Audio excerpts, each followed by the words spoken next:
இறைவனின் சாந்தியும் சமாதானமும் நம் அனைவரும் மீது நின்று நிலவட்டுமாக என்ற பிரார்த்தனையோடு நான் உங்கள் சமூக நலன் அதிரை அப்துல் ஜப்பார் துல்கரனை அதிரை நிழலுக்காக நம்ம அதிராம்பட்டினம் நகராட்சி மரைக்கா குளக்கரையில் தாங்க நிற்கிறோம்.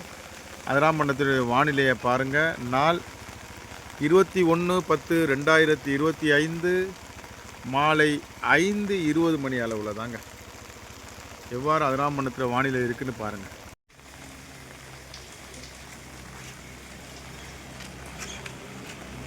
அன்பான அதிர நிகழ் சொந்தங்களே, இது சமூக சிந்தனை உள்ள ஒரு பதிவு.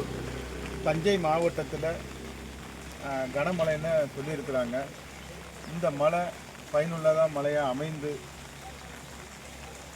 நல்ல முறையில் இந்த குளங்கள்லாம் நிறைந்தால் நமக்கு சந்தோஷம். அதே சமயத்தில் இது பொதுமக்களுக்கான ஒரு விழிப்புணர்வு பதிவு. இந்த மின்சார வயல்கள் ஏதேனும் அறுந்து கிடந்தால் அதை நீங்கள் தொட வேண்டாம், உடனே மின் வாரியத்தை தொடர்பு கொள்ளுங்க. அதே வேளையில் இந்த மழைநீர் தேக்கத்தை நீங்கள் கவனமுடன் நீங்கள் கடக்கணும். பள்ளங்கள் ஏதேனும் இருந்தால் அதை நீங்கள் முறையாக கடந்துக்கங்க. நம்ம வந்த பின் காத்து எந்த ஒரு பயனும் இல்லை. அதே போல் கால்நடைகளை, குழந்தைகளை இந்த மழை காலங்களில் நீங்கள் வெளியில் விடுவதை தவிர்த்து கொள்ளுங்கள். அதே சமயத்தில் நம்ம மரியம்பட்டிக்கிட்ட நம்ம அருகாமையில் நம்ம நிற்கிறோம். இங்கே ஒரு துளை வரக்கூடியவங்களுக்கு இரவு நேரங்களில் மழைநீர் தேக்கம் இருக்குது.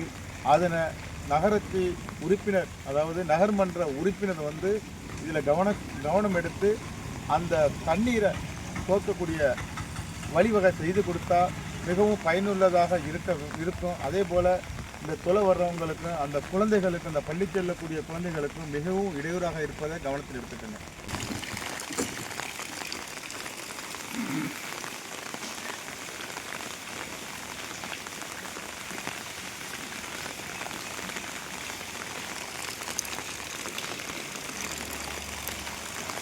தாழ்வான பகுதிகளில் உள்ளவங்க பாதுகாப்பான இடத்துக்கு இடம்பெயர்ந்தால் நல்லது. குடிசையில் வசிக்கக்கூடியவங்க, கடற்பகுதியில் வசிக்கக்கூடியவங்க முன்னெச்சரிக்கை நடவடிக்கை தேவை. நகராட்சி நிர்வாகமும் முன்னெச்சரிக்கை நடவடிக்கை எடுக்கும் என்ற நம்பிக்கையோடு தஞ்சை மாவட்ட நிர்வாகமும் கண்டிப்பாக முன்னெச்சரிக்கை நடவடிக்கை எடுக்கக்கூடிய வாய்ப்பும் இருக்குது. நிச்சயம் எடுக்கும். எல்லா புகழும் வல்ல இறைவன் ஒருவனுக்கு.